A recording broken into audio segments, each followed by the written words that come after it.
Hi there, Diane Scabelloni here. Welcome to another episode of my People I Know, Like, and Trust. And I am so super excited today to have a dear special friend of mine, Patsy Harman, with us. And we are going to talk about my recent book that's just been released. It is called I Felt Our Hearts Talk. And many of you know that this book is about a journey that I had, and Patsy was a very important part of that experience. She was my nurse midwife, and this was an experience I had about 23 years ago when I was pregnant for about 25 weeks, and then we lost the pregnancy, we lost the baby, and God just put it on my heart that I needed to share this experience. I found a journal that I had written years ago, where I wrote to the baby and she wrote back to me, and we went back and forth. And just in the past few months, I found that journal, and I just was compelled. As many of you know, I'm an author of other children's books, and I just got like the ping to, you need to write a book about this experience. It was pretty much already written for me with the dialogue between me and the baby, and then put some beginning and end things in there. And Patsy is such a lovely friend that she is contributing her perspective from the experience. And so we're just going to talk about the book and about Patsy, and she's definitely a person that I know, like, and trust, and has been a really special person in my life and my husband's life, and also her husband Tom. I got to say hi to him. He showed up in the background for a minute or two. He was the doctor that was helping with us at the time too. And so yay, so I'm gabbing along here. So welcome, Patsy. Thank you so much for being here with us. So great to have you here. It's like we're right in the same room, isn't it? I know, it's so cool. And so Patsy has so much experience. She's a certified nurse midwife. And what is so amazing to me, like how God works. So I hadn't talked to her in, 20 years, and found her, reached out to her. Here I come to find out that she is a former midwife, and now she's an author. And it's so awesome. And so she's like a USA Today best-selling author, not just an author. So she has many books that she's written, and I'm going to want her to talk about that. So let's just talk a little bit about you, Patsy. Let them get to know you. Like, why did you become a midwife? Tell us about the transition into deciding to be an author. Like, tell us about yourself. Well, we moved to West Virginia in the 80s, I think. And we lived on a commune. We were very radical. And it's funny now because I look so kind of straight, but sometimes something would come up with a patient. And I remember one young girl, she said, "Mrs. Harman, you were a midwife? You were a hippie? You did home births?" She couldn't believe all that. But actually, we lived in a rural area, and there were a lot of people coming in from New York, New Jersey, California, Texas. Land was cheap in West Virginia, and it was in a time not too different in a way from these times that we're living with. I think people were not just wanting to escape, but wanting to find a better way to live, a more sustainable way to live on this planet, in a way that revered the earth. So there were a lot of people like us around, and people were starting to have babies at home. And really, there was no midwife or anyone. In fact, in the hospitals, you couldn't even have your husband with you or your partner with you. And they didn't have birthing rooms or anything. You just went to the OR. More than likely, you got some kind of pain medicine, and the doctor pulled the baby out with forceps. And so people were starting to say, no, that's not right. It's a natural thing to have a baby. It doesn't have to be all natural, like you can have pain medicine, but people were thinking, if we can build our own log cabins, we could have a baby. So there was really no one around that knew very much. And I wasn't a nurse yet, but I read a lot of books, and I'd had a baby. That made me an expert at it, I guess. So I started going around helping people, and Tom wasn't a medical person yet. He was just a farmer, hippie farmer, and he would be my driver. and often in the middle of the nights, as you can imagine. Yeah. So, because we lived on a commune, we always had extra babysitters. So, you know, if we left our kids in the middle of the night, there would be people that would be right there to be with them through the night and in the morning. After a few years of that, I decided that I wanted to help people, not just at home, but any woman. And I felt like, you know, these hippie women are eating all organic food, dragging their own logs out of the woods. I mean, they're in the peak of their health and they believe they can do it, but they're not everyone is that way. So I started to go back to school and I got my RN and then went on and got my master's in nurse midwifery. And after that, mostly I did births in the hospital, not because I thought home birth wasn't safe, but I guess it's like you can't have a regular job and go, oh, by the way, I have a home birth, I have to leave now. See ya. You know, especially if you want to be a nurse or anything like that. So Yeah. that's kind of why I started doing hospital births. And there's a funny story. One time, Tom and I were saying goodbye in the hospital and gave each other a kiss. And one of the RNs came over and said, I didn't know you and Dr. Harman were dating. I was like, oh no, we've been a couple for 20 years now. But it's just funny. We had the same last name even, and somehow she hadn't put it together that She we didn't were. get it. Oh my gosh, so cute. So it wasn't until a couple of years before I retired that I started really writing. I was like you, I had kept journals for years and written some poetry, but I hadn't really tried to write short stories or kids' books even or anything like that. But there was a period of time, and I think it's still going on, but it was particularly bad.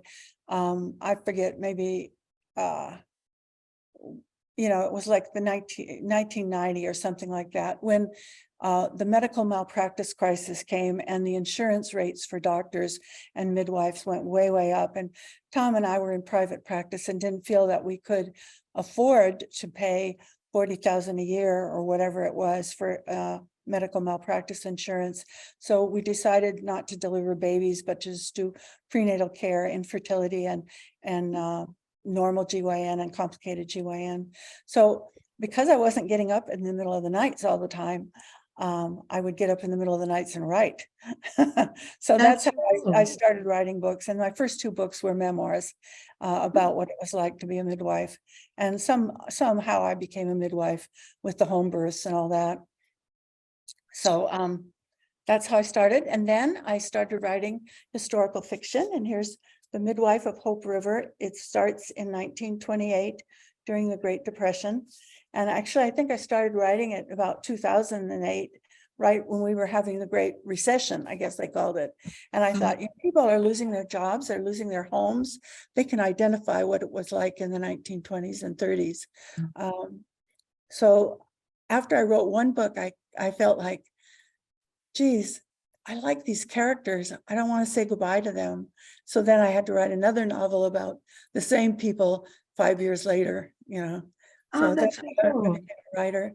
Need a sip of water, excuse me. Yes, no, that's great. Well, and I have this one too. Yay. I So love you the have cover. And written. okay, I'll tell you when I wrote that one. I think it was about the third book I wrote. And I said to people online, like on Facebook or something, has anyone ever thought of running away? Probably within 20 minutes, I had 100 yeses or likes. Yes, I did. Yeah. So I thought, oh, I think people could relate to this. So it's a Yeah. story about a midwife who has some problems in her marriage, as well as things that are going on in the hospital. And she decides to just take off. She goes to Lake Erie, crosses Lake Erie in the snow on a snowmobile with this crazy guy. Oh, Anyway, man. and she doesn't even know anyone on this little island that she goes to. So anyway, that's my story. That's so fun. Just such like fantasy, getting into just like creating. Like that's just so awesome. That's what I love about writing too, is just like letting the creativity just come and just like flow with it. It's awesome. I'm so happy for you. That's just such an amazing, like, and this I feel like speaks to a lot of our people that are watching this too, is there's so many of us that have one thing, like, because I do mortgage loans, and then I have this side where I love to do these kinds of things, and I'm writing and speaking. And so it's like, it's awesome to see that you can have a whole full life of doing a lot of amazing things, and it's okay, right? Yeah, Like, it's and I giving think permission. people like you said, you have your thing where you're a mortgage lender or a nurse or a teacher or a carpenter or who knows what. And Mhm. um, people don't think to themselves, I could be a writer, or I could get out my watercolors and start painting again, you know. Mhm. And I think that's a really nourishing thing for people to do. And I wonder with the pandemic if more people did do things creatively. I haven't really talked to anyone, but um, it'd be interesting to know if people sort of tapped into that side of themselves. I think it's definitely happening. I mean, even like some of my girlfriends are like, I've been grabbing my kid's coloring book and just, That's fun. coloring outside of the lines, and just, I definitely am seeing a lot more of that. That's Yeah, good. That's sure, good. for sure. Well, I guess let's go ahead and dig in a little bit about the story. And I guess again, we're just gonna say we're talking about I Felt Our Hearts Talk. And as I was starting to put all of this together, I reached out to Patsy, and like I said, I found her on social media, and before I could even ask her, would you might want to contribute something to the book? She's like, hey, I'll write something in there for you. And I'm like, yes. And so what was so amazing to me, Patsy, is that you remembered me. I mean, how many patients have you had? I mean, you have a long career of being a midwife Yeah. with you and Dr. Tom. Like 40 years probably. Wow. I um I don't know for sure how many uh babies I've delivered, but I think it must be about 1,000. Wow. And that's not counting all the patients that came to me for other things, gynecology or other concerns, depression, who knows what. Um, Wow. and I think one of the reasons I remembered you is your unique situation and your unique way of dealing with it. Um, Many women, I would say most women that I know, if they learn through an ultrasound or some kind of test that there's something wrong with the baby and it's not going to make it, tend to want it to be over now. It's too sad for them. They just want the baby out. They don't want to wait and just let nature take its course. And you were not like that. You had a different way of thinking about it, and something that I respect. And I thought that it took quite a bit of courage, really. I remember you telling me you were driving, we're down here in Morgantown, and you were driving to work, and I think you told me that you talked to the baby. Anyway, that really impressed me. So that's why I remembered you. Oh, that's so sweet. And I just loved how you were so respectful of me and Jim, and you gave us all the options. You said, this is what your choices are. You can end the pregnancy now. We know you were never like, um, you were just straight with the facts, but you were very heart-centered with talking with me and my husband, Jim, and Dr. Tom too, with all of your experience. And I mean, all of the data showed this baby wasn't going to make it. Like, we just knew that. And the fact that you brought us into your office, I think it was 5 weeks in a row, and we checked, is there a heartbeat? And there was. So then we left. And every time you said, okay, how do you want to handle this? What do you want to do? You were so compassionate. You were so gentle and kind. And I'll never forget that. And it meant so much to me. So I just want you to know you were a very special person in our lives, me and Jim. And Um, it's kind of neat when you think about it. I mean, when you pick a provider to take care of you or to help you with your birth, you want somebody nice and clinically smart and that kind of thing. But that doesn't necessarily mean that they would be appreciative of spirit. You know what I yes, mean? They yes. they might not get it at all, really. Yeah. So anyway, I was glad that we were there with you.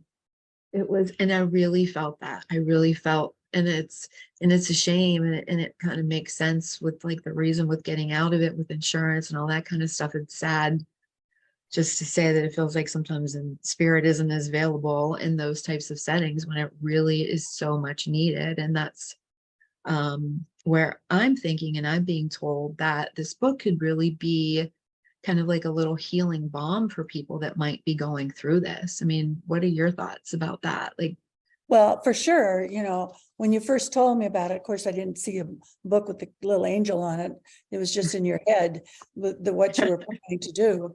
And I thought that instantly, that it's an unusual situation, but not something that other providers aren't, OB/GYN providers are going to run to.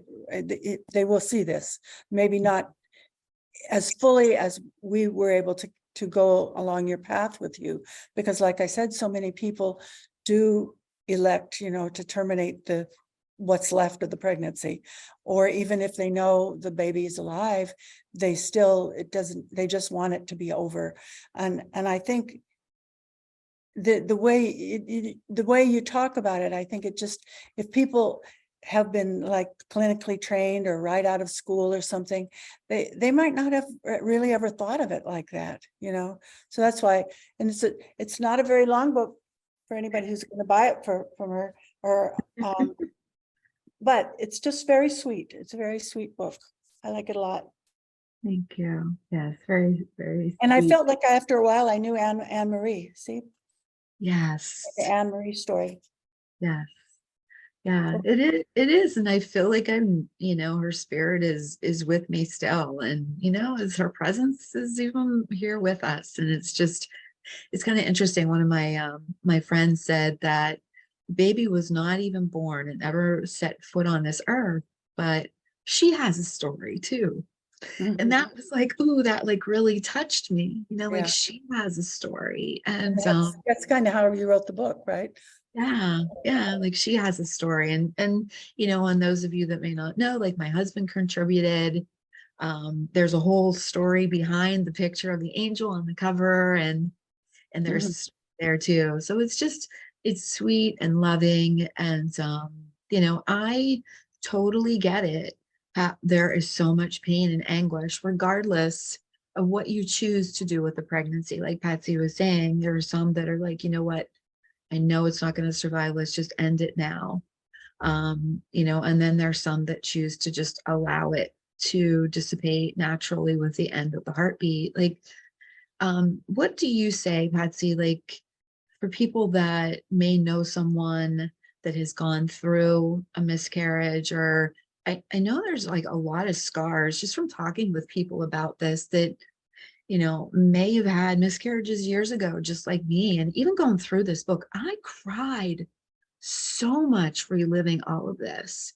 Mm. So what ideas and can you give to people that can support other women that are going through this or have gone through this, or even to women that have had miscarriages? Any words of wisdom or words of love and Well, support? I've had 3 miscarriages and 3 healthy kids. And you just have boys, right? Yep. Yeah. Yeah. And I have 3 boys too, men now. But Yeah. it's funny. I always wondered if maybe the babies that I lost were girls. I don't know why.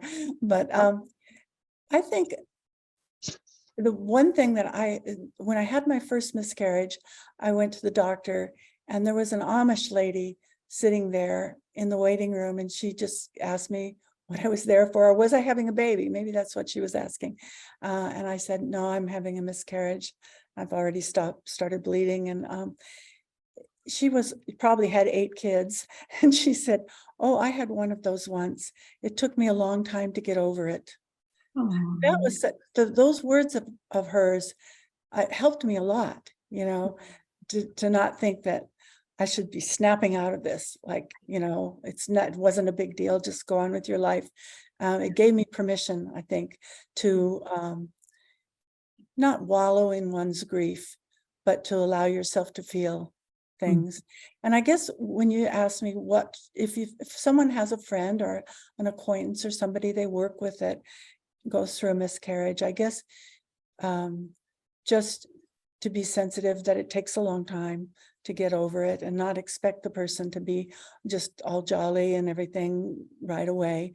And, I just think about being with someone in a quiet way, or just giving them a hug, or, holding their hand. Those are the kinds of things that I think I would appreciate, and probably women that are going through that experience would.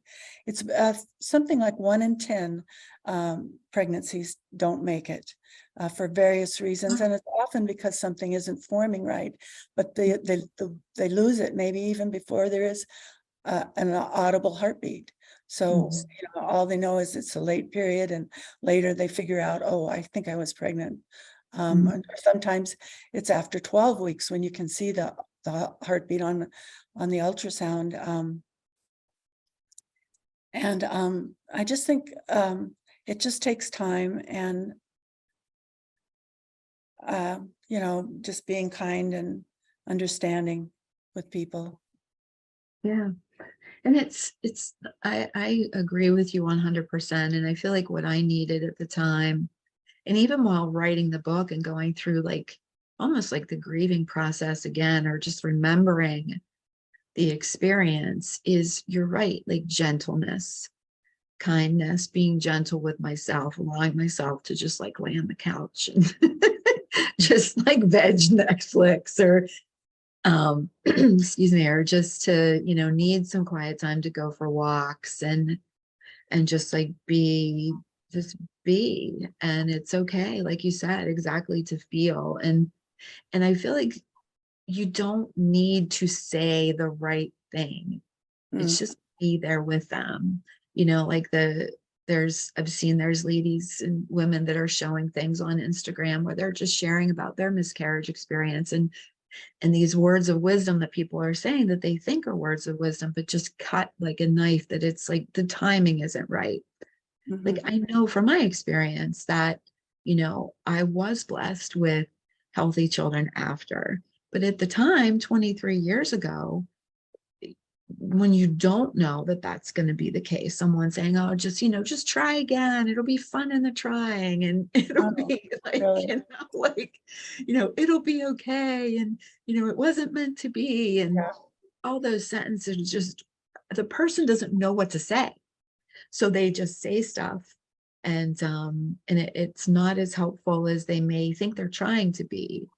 But and just, we have to recognize that they're doing their best, but sometimes less words the better. Would you agree with that?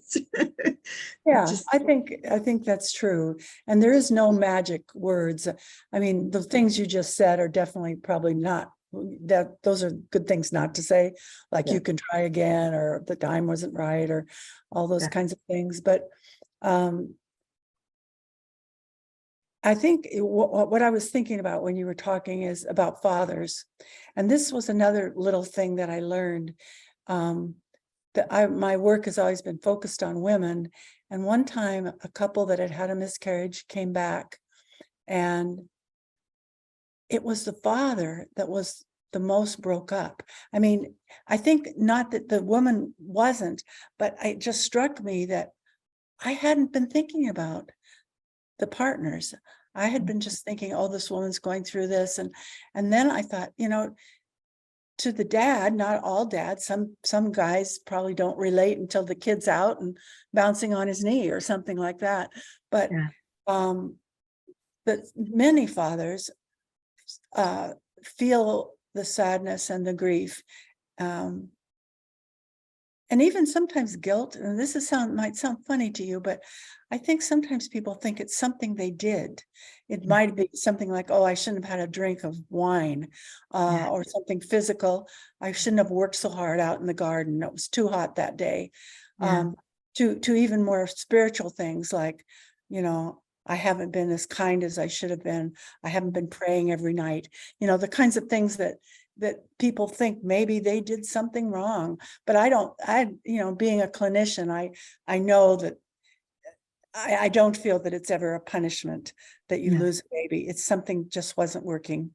And like we think about plants, they scatter many, many seeds. Not all of them become flowers, and we're part of nature just like flowers are. Do you see why she was so wonderful for me? Oh my God. That's kind of stuff she Funny. would say to me, just, like it was so, so beautiful. And it's 100% because what's so fascinating, like I wrote the journal and then I put it aside. I never shared this journal with Jim. Never. I didn't even think to. It was just part of my healing journey. And when I was in the process of writing the book, and then I had it all typed up and I shared with him the journal portions to my husband. I shared it with Jim, my husband, and he was so, so touched. He was like, she knows me. She wrote about me. She told me that she loves me. And he had no idea that, like, he knew he loved her and, and felt for her, though he was, obviously she wasn't in his body, but he felt that there was a baby. He was looking forward to her, but he didn't know. He just thought it was a one-way street. Mm. He didn't realize that she recognized him as dad. Mm. And so that was like such a beautiful thing for us to go through that together. And when I asked Jim to write about, he wrote a few pages in here and I didn't coach him at all. He just came up with like this beautiful thing. And what he said was, oh, just two quick sentences I want to share is all things considered. And I think, Patsy, you can probably relate with how dads feel this way too. And he said, so Jim said, all things considered, I feel my contribution to this situation was minimal, which he was such Mhm. a rock. It doesn't feel minimal to me, but that was his perspective. And he said, all I know is as the husband, I went from joy to disbelief to protector. Mm.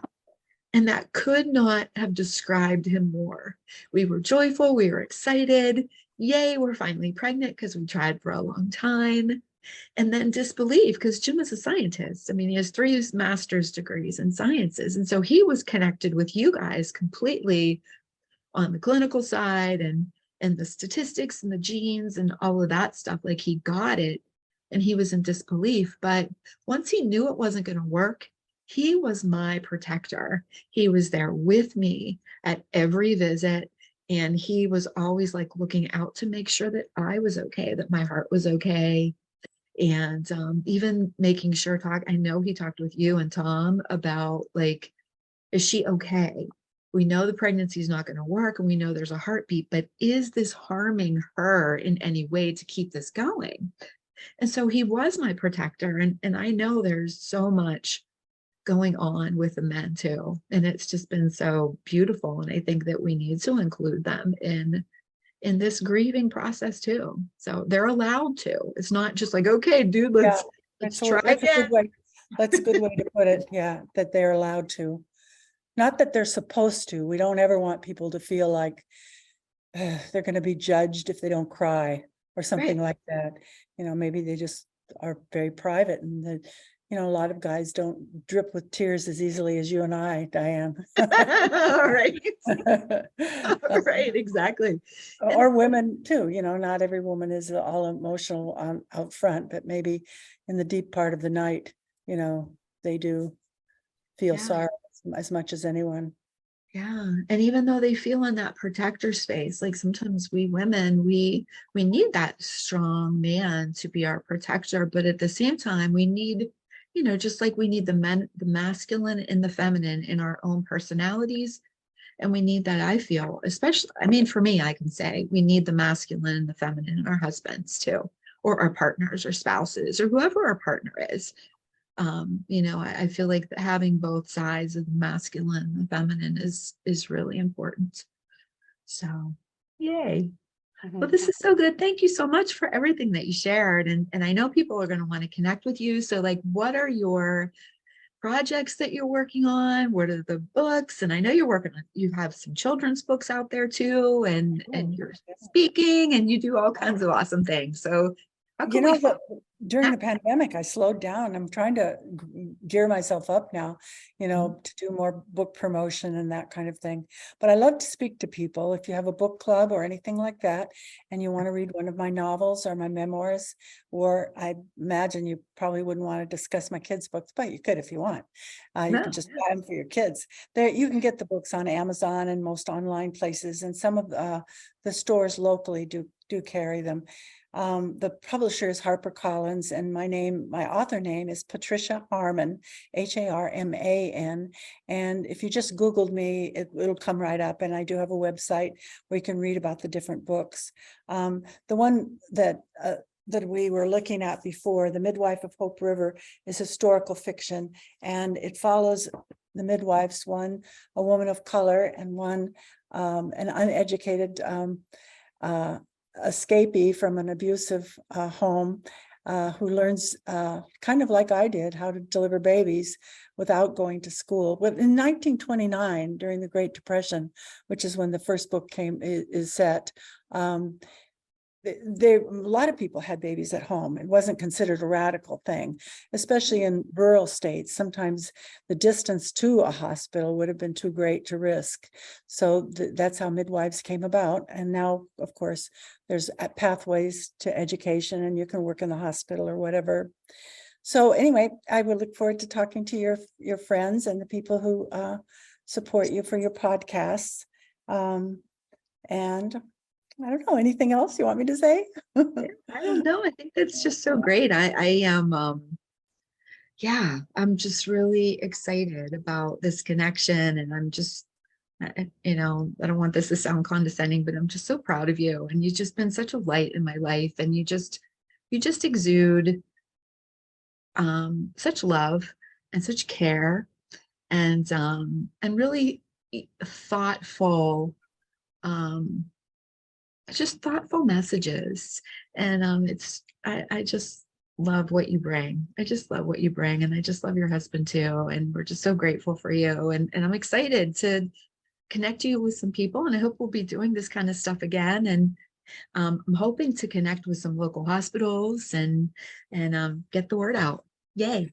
Yes, and if you have a friend who's a nurse or an OB person, or teaches Lamaze classes, or is having a loss, please tell your family and friends about this book, because I think it will help so many people. Thank you so much. And it's available on Amazon. That's the easiest way. And what you need to do is you have to type in my name, and you have to click on books. My 3 children's books just show up easily, but for some reason you have to click on Diane M. Scabaloni and click on books, and then the link is there. I'll make the link available in the chat, in the conversation. So please respond, like my channel, like this video. You can find me on social media as well. I have obviously YouTube, where you're going to see this. I just started doing, I have a podcast on my own, which is called Download with Diane. And these are all the insights that God is just downloading into me that I've just been feeling compelled to share. And would love to, just like Patsy, we would love to speak. We would love to be any type of encouragement to you, any type of coaching. I'm considering doing some of that too. So yeah, let's connect. Let's talk. And Patsy, thank you again. It's been such a pleasure, and much love to you and your family. Yay. Bye. Thanks for tuning in, everybody. Bye-bye.